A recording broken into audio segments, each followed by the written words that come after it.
Magandang araw, Go Negosyantes! Sisimulan natin ang isa pang araw na puno ng inspirasyon at negosyo tips. Ready din ba kayo? Kasi ako, handang-handa na. I'm Bam Aquino, ang inyong partner sa pagtuklas ng mga winning Go Negosyo attitudes ng ating mga small and medium entrepreneurs. Dito lang yan sa SME Go!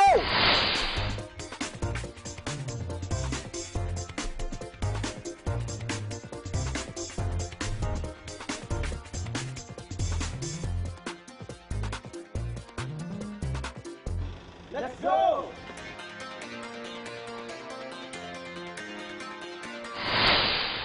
Ayon po kay Mark Twain, isang tanyag na manunulat, the secret to getting ahead is getting started. Ibig sabihin po niyan, upang tayo makalayo o makaangat sa ating buhay, kailangan po tayong magsimula. At yan po yung tinatawag nating initiative. At aalamin po natin ang kahalaga nito sa pagnenegosyo kasama ng mga Go Negosyanteng Kapitenyo. Sabi nga po nila, initiative, kaya ano pang hinihintay natin? Wala, let's go!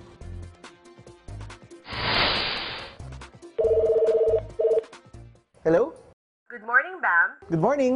Kailangan talaga may initiative. Kaya kahit hindi mo pa sinasabi, nag-initiate na akong tulungan ka sa pagbisita mo sa Cavite. Wow, the best ka talaga. What initiative? So, sino ba yung una nating pupuntahan, Josie? Your first stop is Bacoor, Cavite, kung saan papasyalan mo si Miss Bing Angeles, owner of Ocean Fresh Tahong. Okay, let's go!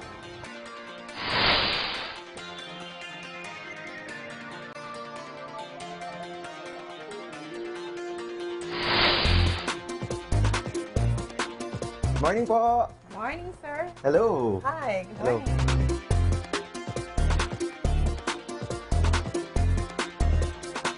Ma'am, let's go. Tingnan ho natin yung tahong chips natin. Ma'am, meron ako alam na potato chips, meron ako alam na corn chips, pero ito yung first time ko na tingnan ang tahong chips. Yes, sir. Can you tell us, so how did you develop the tahong chips mismo? Ang tahong chips po kasi dito mismo sa Bacoor makikita yung masarap na tahong. So, out of the abundance ng raw materials namin mismo sa lugar namin, nag-come up po ako sa isang healthy chichirya na rich in iron, iodine, and calcium.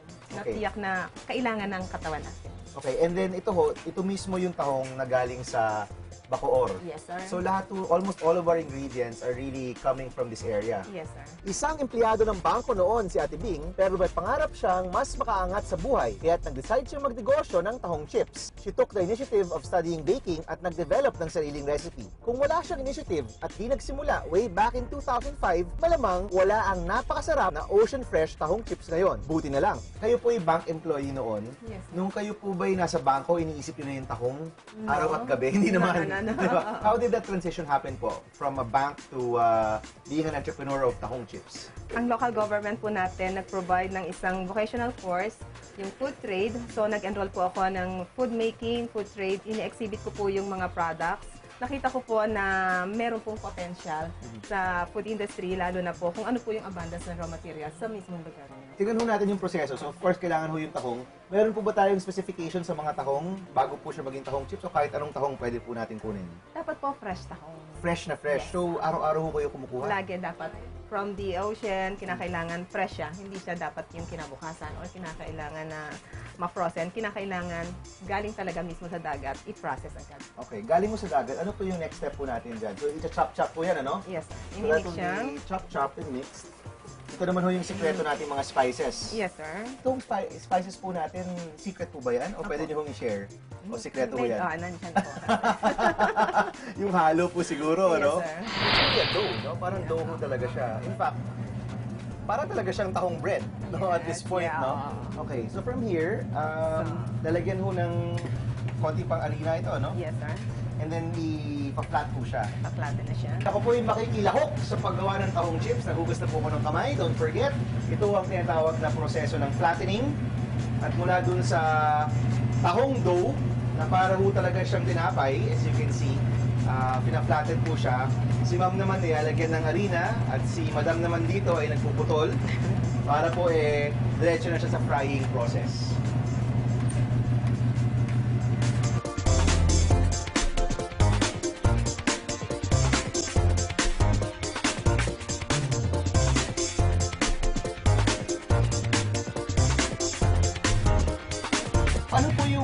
pinaka naging challenge po natin in the 5 or 6 years po na you had this business? Una, hindi gusto yan ng tao una. Kasi hindi sila familiar doon sa taste. So, yung 5 years na yon, trial and error, dumating ako doon sa point na parang ayoko na. Kasi puro pre-taste, minsan ayaw nila, merong iba gusto. So, ang challenge doon, mauubos na yung resources mo, yung finances mo. And ano po yung naging rason kung ba't di ko yung nag-give up? May mga kaibigan na nag-encourage na nandiyan ka na, bakit mo pa i-stop, ituloy mo na. So, by prayer, maraming mga encouragement. Dumating ako doon sa point na talagang iniluhod ko talaga sa Panginoon at dumating yung time na itinuloy ko na rin siya. And ano po yung naging turning point po natin?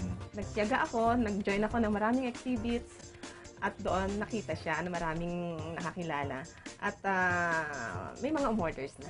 Ilan sa mga future plans ni Ate Bing ay makapasok sa mga major malls, makapag-export at syempre, makarating sa iba pang lugar sa bansa. Ano po yung pinaka-satisfying o gratifying sa ating tahong chips business po? Maraming inquiries sa export market. So yun po talaga, pag umabot po tayo sa ibang bansa, yun po yung next goal po natin. Ayun na po yun. Marami ng foreign buyers ang nagpapakita ng interest sa tahong chips ni Ate Bing at bagamat challenge ito sa ngayon, patuloy ang kanyang research at paglapit sa mga ahensya ng gobyerno para naman matugunan ang mga inquiries na ito.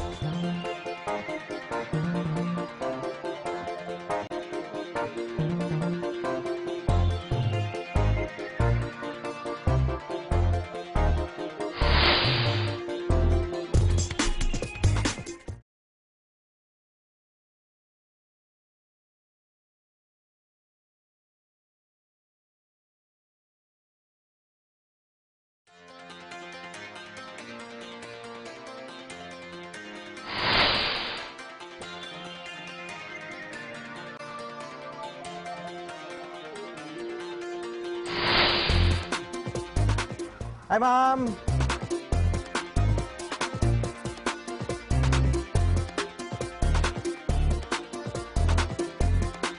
Tita Josie, paki-explain nga po yung proseso kung paano galing po sa ganito, magiging ganito po siya. Apo. Ito, di ba, buong nyug, may machine na iba-ibang sukat ang pambutas dito eh. Katulad nito, ulo, maliit ang ibubutas kasi ito ipapatong doon sa katawan na isa ring nyug. Okay. Pagka nabutas yun, tatanggalan ng nyug. Pag natanggalan ng nyug, ipapasa doon sa mag-uukit. Ito na yon. Kumbaga, ang Okay. pinaka-skin niya ito, tatalupan pa siya ng kapiraso para maging ito. Para maging ganyan, no? Tsaka napansin ko po, ang lambot pala niya, no? Opo, pag natanggal na itong Yung pinakabalat niya, no? pinakabalat na- Madaling ukitin. Yun. And of course, pag naukit na po yan, kung ano na po pwedeng gawin. May giraffe, Oh, lahat ng may design. lobster, may kung ano-ano. Depende rin sa laki ng nyog kasi ang pang-ulo kailangan maliit. Ang pangkatawan kailangan medyo mas malaki doon sa ulo. Tapos yung pinakaano niya, yun kalahati na malaki din. Yung pinakamalaki. Kumbaga, proportion ba? Paano po tayo pumasok sa ganitong klaseng negosyo? Kasi sa tabi kami ng kalye, merong umano sa amin na, ate kuya, baka gusto nyo, gagawa tayo ng handicraft, ako gagawa lahat, i-offer nyo sa mga exporter. Ngayon ko lang po nakita yung gawa ho sa nyog. Medyo marami ho bang gumagawa sa mga handicrafts na nyog? Mayroon din. Meron din, no? In the last 30 years, ano po yung disenyo na pinakamabenta sa mga lahat ho ng pagbentahan ho ninyo? Birdhouse Birdhouse. sa Germany. And through the years, so I'm sure daan-daan na ho siguro yung birdhouse na Opo. naibenta po ninyo. Ang mga souvenir items nila Ate Josie ay available sa Aguinaldo Shrine sa Kawit, Cavite. Ang iba naman nilang produkto ay mabibili sa Divisoria at mga palengke sa kanilang lugar na siyang tinatangkilik ng mga estudyante para sa costumes at projects. Ano po yung naging proseso nung panahon na nagtatalyer ho si Mister, kayo po yung may sari-sari store, at naisipan nyo, ops, magiging exporter kami, magiging entrepreneur kami. Kasi nung araw, di ba, sample-sample lang nga muna, hindi namin ano na kung matatanggap ng buyer o ano. Di lumaon mga buwan, minsan ang order na sa amin is 60 piraso, pero pinagtyagaan din namin yon kasi nga, gano'n naman talaga ang simula. Pagka ilang buwan na rin, nagkaka-order ng 5,000. Tapos sa bawat design na dadalhin mo, nagkaka-order din kahit paano kung maganda sabay-sabay yung mga design. Okay, so paunti-unti ho, mula sa maliit na palaki po, panay punta lang po sa mga exporter, panay gawa lang po ng gawa. 30 years na po yung ating negosyo. Ano po yung pinakasikreto ng isang negosyong buhay pa after 30 years? Siguro quality. Kasi pag maganda ang quality, ang quality mo, ibabalik-balikan ka. At saka yun, siyempre, yung samahan ng trabahador at saka sa may-ari at saka may-ari sa exporter, bago exporter to the buyer. Ano yung pinaka naging mahirap sa trabaho ng isang exporter? Pagka, halimbawa, tag-araw, mahirap ang materialis kasi ang kalaban mo buko. So naglalaban kayo ng Oo. kukuha ng mga buko? Oo, hindi na siya nagiging brown. Buko pa lang, nakukuha na. Dito tayo sa inyong showroom. Yung mga disenyo ho dito, across 30 years na rin ho ba yung Opo. mga disenyo dito? Opo. Simula't simula. Kasi yung naman, paulit-ulit lang. Kung meron ho kayong mapapayo sa mga gusto pumasok sa exporting o sa handicraft business, ano po yung mapapayo po natin? Simula, pasensya, at saka ayusin din yung nila sa relasyon sa mga trabahador. Kasi kung okay ang samahan nyo, hindi yan sa'yo aalis. Nabigyan ng business idea si na Ate Josie na nooy ipepresenta sa mga foreign buyers. Pero hindi lang sila basta nagdepende doon. Pinag-aralan nila ang produkto at nag-initiate na maganap ng iba pang mga buyers at exporters. Initiative din nila ang pag-register sa DTI at pagsali sa mga exhibits. Yan naman ang sekreto sa tagumpay ng Jad Handicrafts. Sabi nga nila, an idea is nothing but an idea unless you do something about it.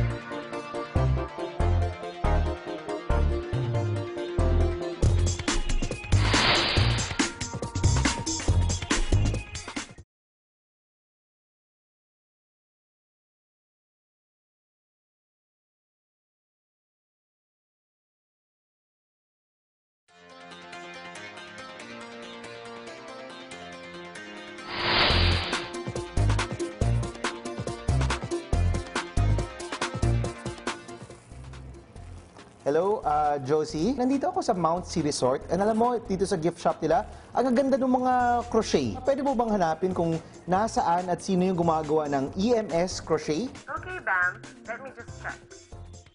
I found it. I'll send it to you right away. Sige, puntahan natin siya. Bye!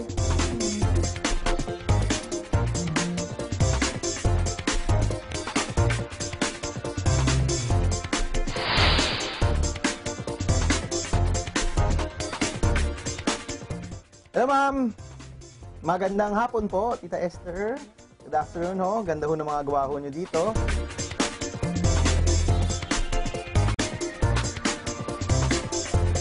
Tita Esther, ilang years na po kayo nagaganchilyo? Almost 3 years na. Nakita po namin itong mga produkto po nyo dun sa isang resort, no? Paano po nakaabot yung mga produkto nyo po dun sa resort? Tinulungan ako ng Kapitolyo, yung livelihood si Ledo, Mhm.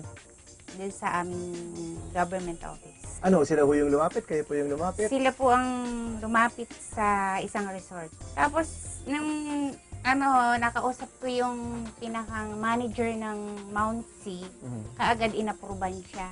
Paano ho nalaman nung Kapitolyo na nagaganchilyo po kayo? Pumunta ako sa pinakang main Ng DSWD? DSWD. Tapos po, nirefer sa akin ng pinakang mataas doon na lumapit ako sa livelihood. Yun, nag-start na po doon. Kayo po ba mismo yung nagdisenyo nito? Bumili ako ng pattern. Sabi Okay. ko, parang kaya ko tong gawin. Ah, okay. Nang ginawa ko, kinopya ko si pattern. Okay.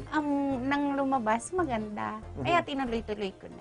Ano po yung naging motivation po ninyo? Unang-una, pagkalagay ko ng product ko doon, nabenta siya pagbalik ko. Mhm. So, yun, nagpurso sa akin na gumawa ako ng gumawa. Plano ni Ate Esther na magtayo ng sarili niyang shop at magkaroon ng marami pang consignments sa mga resorts. Pangarap din niyang makaabot ang kanyang mga produkto sa Boracay na isang sentro ng turismo. Ano ho yung pinaka naging mahirap dun sa 3 taon niyo po na nagdinegosyo sa Ganchillo? Sales nga po. Sales Para talaga? sa akin, sales. Mhm. Nahirapan ako. Gusto niyo po bang mag-ibang resort din? Or Pwede masaya po. na ho kayo sa iisang resort lang? Gusto ko nga mas marami eh. Mas maganda. Mhm. Gusto ko nga kung pwedeng makarating sa Boracay eh. Yun ang talagang tinatarget ko, yung Boracay. Okay. Kasi parang tingin ko nandoon yung ang market. Ma'am, turuan niyo nga ho kami kung paano gumawa ng crochet chain. Ito na po ang crochet chain. Yan, ganyan.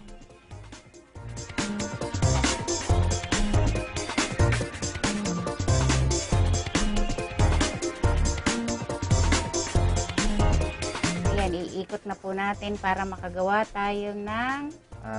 Parang Ayan, lilikuan niyo ho siya. liliko. Ayan siya. Hanggang dulo, ganito ang gagawin para maka-ikot. Gaya nito, eto, ang inuuna dito is ito eh. Yan. Yan. Yung labas, Babalik-balik lang siya. Tapos marireduce lang dito. Babawasan niya pag ganyan-ganyan siya. Pag natapos yung pagdudugtongin naman to. Okay. Itong dalawa na to. Pag natapos yun, gagawa na ng ganito. Ito. Tapos, idudugtong na ito dito. Okay. Ayan, magiging ganito na. Kagaya nito. Ito ma'am, maliit lang, no? Ilan po tayo sa isang araw na ganito? Mga 5? Mga 5. Okay, ano po ba to? Cellphone case? Ouch! Pouch. Ano ho to? Pang swimming ho ba to? Pang swimming. Pero pag nag-swimming, hindi ho ba to, ano? Baka masyadong sexy. Sexy talaga. Ito, mas malaki naman ng konti. This is, ito talagang blouse na ho talaga to. Ito naman po, kanina ko pa nakita. Bag. Isip ko, pwedeng paglagyan ng mga wire-wire, di ba? Ganyan, di ba? Ano Pwede ba rin. usually yung nilalagay dito? Handbag? Mga anik-anik. Anik-anik. Ang negosyo ni Ate Esther ay nagsimula bilang hobby at parang isa na ring therapy mula sa mga pagsubok niya sa kanyang buhay. Dahil na din sa passion niya sa kanyang ginagawa, pinagpatuloy niya ito at ginawang negosyo. She made the first step by making a decision and initiated the process of starting her own business.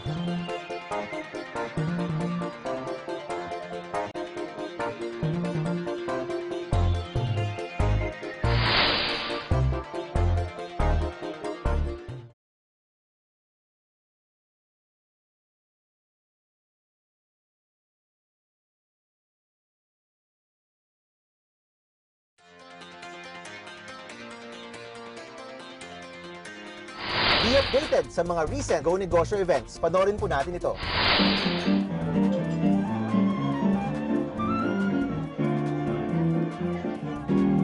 Tonight's event is the culmination of our mini company program.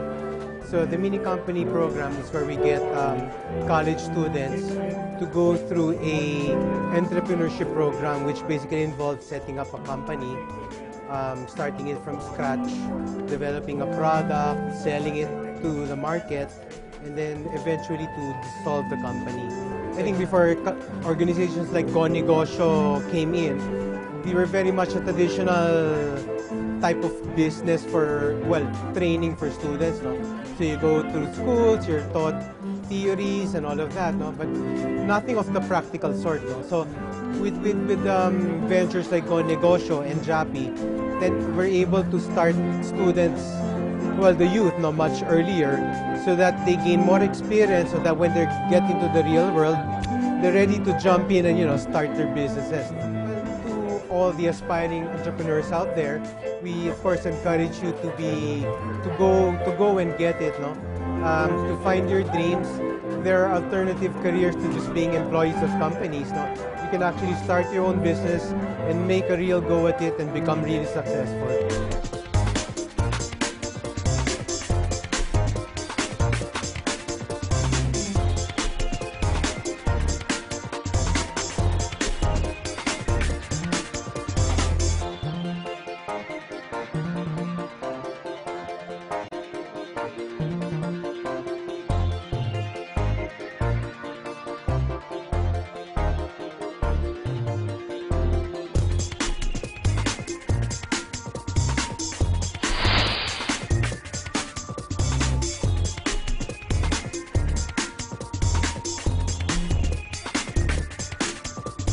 Manila Fame is the flagship project of the Center for International Trade Exposition and Missions. Well, it's an agency of the Department of Trade and Industry that does export trade promotions primarily through trade shows, expositions, and missions, as the name suggests. No? Our major mandate is to help internationalize Philippine SMEs and sometimes MSMEs, so like the micro entrepreneurs or the micro enterprises in the Philippines, including the small, medium scale enterprises.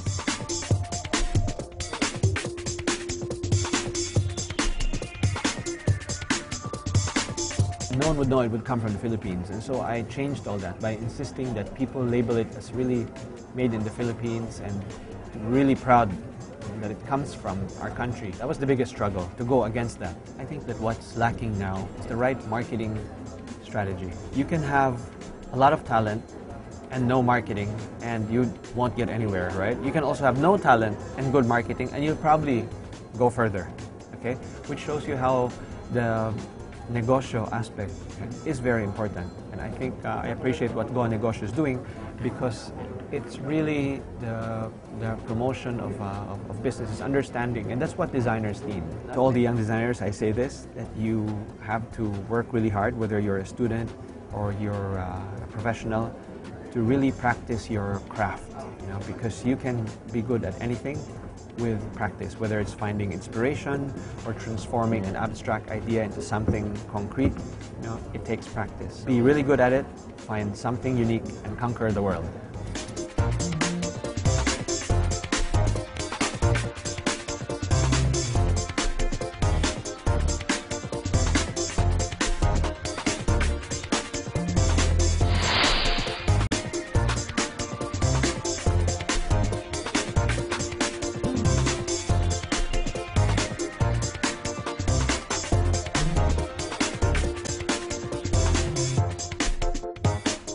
Fitting to this evening's winning combinations theme, you will see around us pictures symbolizing ideal and successful blends. Winning partnerships like those exemplified by Jordan and Pippen, Lennon and McCarthy, Bill Gates and Steve Allen, and many, many more. We have been fortunate to see how their collaborations have sparked success and touched people's lives today and even beyond their own lives. So tonight, we are reaffirming our commitment to be the partner your business can rely on. A partner who knows who you are, understands your needs, grows with you, listens, responds, and cares. So to you, our dearest customers, you have a solid ally and a trusted partner in PLDT Assimilation, and rest assured that with PLDT, your success is made easy.